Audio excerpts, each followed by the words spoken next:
I came to Kenya in March of 2010 to blog about poverty for Compassion International. While I was here, I met a young girl named Maureen Owino, and she was actually our tour guide into the slum that day. She had grown up as a sponsored child and was finishing their program, gone all the way through university. They showed me hope through Jesus Christ, because now I'm out of compassion, but I still know who Christ is. He still exists in my life. So the generosity and the love and compassion that my sponsors showed me, that is how, I just want to love on other people, because I've never met my sponsors and they gave me all that they gave me. 2 weeks after I got home, I read an article, it was a documentary actually that CNN had done on the healthcare crisis for young pregnant girls who were living in the slums. So girls were self-aborting in the slum and dying of abortion, and so it was just this horror story. And it was the same slum that I visited with Maureen.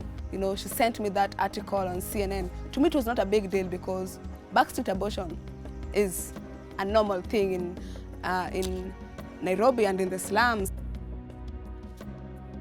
She spent about 2 weeks asking around and checking with other organizations, and I'll never forget when she emailed me back and she said, I can find no one who's specifically helping. As a matter of fact, many Christian organizations and all schools turn out the girls when they do get pregnant, even though it's through rape or prostitution and not necessarily promiscuity.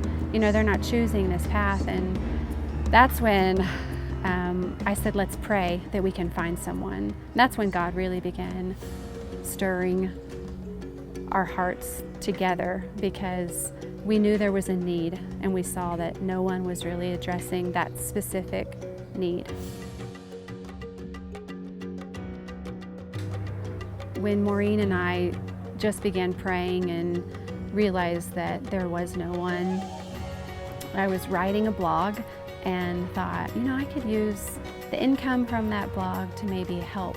And through just a lot of miracles, a lot of prayer and fasting and soul searching, we decided to both create nonprofits in our countries, where the American Mercy House supports the other side in Kenya, and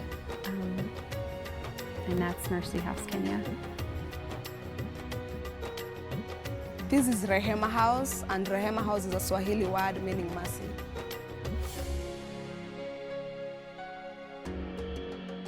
Our home is a family, so our girls live as sisters, aunts to the other babies, and when you visit or come, it's not an institution or organization, it's a home, a family. And so we expect everyone to give and everyone to help participate in family life, just as you would in your own home. And when you think about where many of our girls came from, a slum or a very rural village, life is pretty laid back. It's survival for each day. There's no planning for the future. And so when they come into our home, we expect hard work. You have to want to be at Mercy House. You have to want help and opportunity and hope and a future. God had a plan for me, and that is why He placed me in that slum. If I was not in a slum, if I was not raised in a slum, I would not be in Rehema House. But because He took me there to mold me, to prepare me ready to be able to support other people in the future and give back the way my sponsors did in my life, I know what those girls are going. It was hard. They came in abused, and a lot of anger and bitterness and trauma, really. And that first trip, I wondered what we were doing. If, sorry, I'm gonna cry. If it was even possible.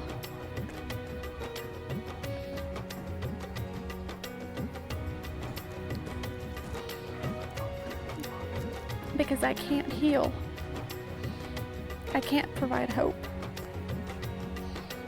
I can't give these girls what they need. Only Jesus can. And being here made it so real. Touching their stomachs and feeling their babies kick. Bringing them out of an abortion line, you know, it made it very real. Rahema House exists just to give them, you know, love, a safe place for holistic healing. And once we've empowered them and given them the opportunity, I just want them to grab the opportunity and in turn go and save their families back home.